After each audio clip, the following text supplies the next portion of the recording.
నేరం of course అది అందరికీ చేత కాదు. ముఖ్యంగా మనసులో తప్పు చేస్తున్నామన్న ఫీలింగ్ ఉన్న వాళ్ళు ఖచ్చితంగా బయటపడతారు. సత్యవతి పడిన మానసిక క్షోభ కుమార్కి నిజం తెలిసేలా చేసింది.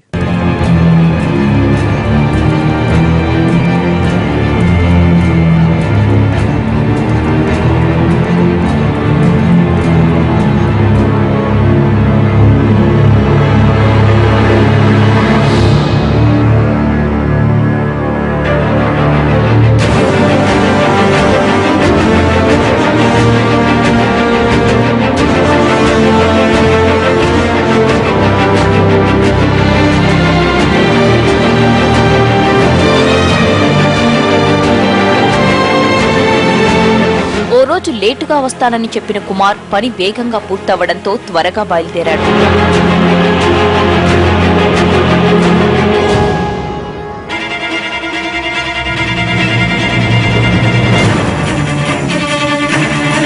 ఇంట్లోకి రాబోతూ ఎవరివో మాటలు వినిపించి కిటికీ దగ్గరే ఆగిపోయాడు.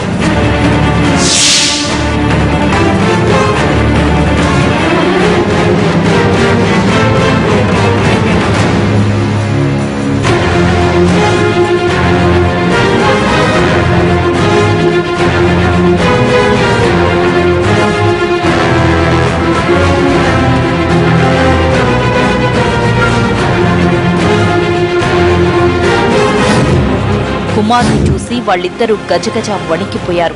ఇద్దరిని కొట్టి మందలించాడు.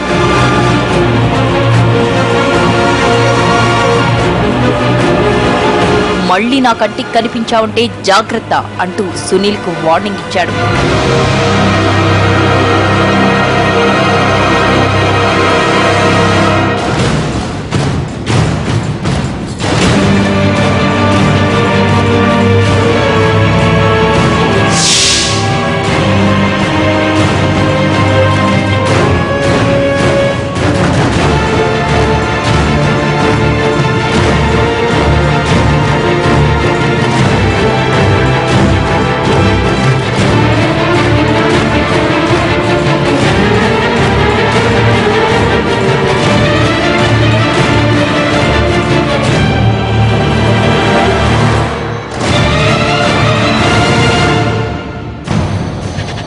అప్పట్నుంచి కుమార్ ఆమెతో మాట్లాడడం మానేశాడు.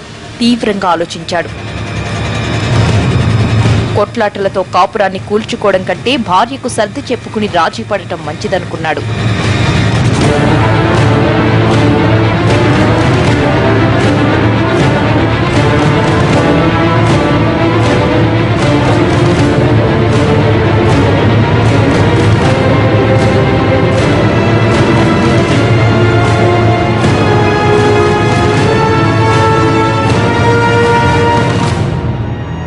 నేను తప్పు చేశాను, కానీ కావాలని చేయలేదండి, నన్ను క్షమించండి అంటూ బోరుని ఏడ్చేసింది.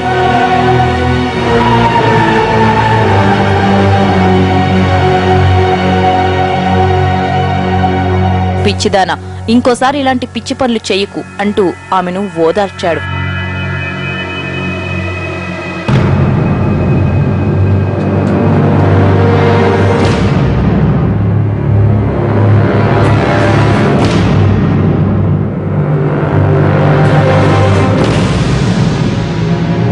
వారం తరువాత కుమార్ లేని టైంలో మళ్లీ సునీల్ వచ్చాడు.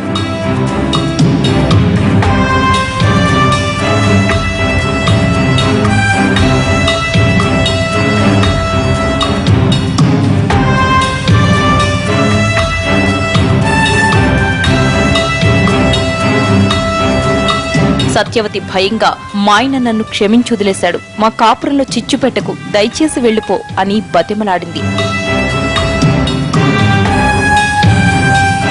ఎందుకు తన గురించి ఆలోచిస్తావు? నా గురించి ఆలోచించు, బాగుపడతావు.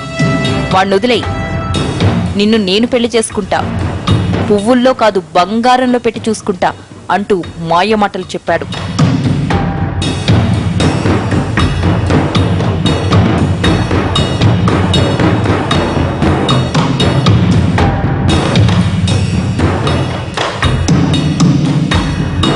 సునీల్ కి డబ్బే కాదు, బలమైన బ్యాక్గ్రౌండ్ కూడా ఉంది. అతనితో గొడవ పడటం మంచిది కాదనుకుంది. ఆమెకు ఇష్టం లేకుండానే వివాహేతర సంబంధాన్ని కొనసాగించింది. భర్త ఎదురుపడినప్పుడల్లా అతని కళ్లలోకి చూసే ధైర్యం చెయ్యలేకపోయేది.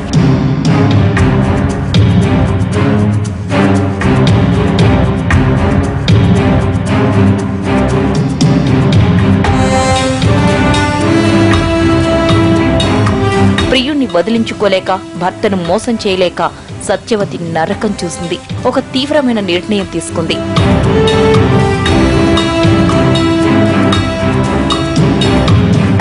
సత్యవతి ఏం చేసిందో, అది ఎలాంటి ఫలితం ఇచ్చిందో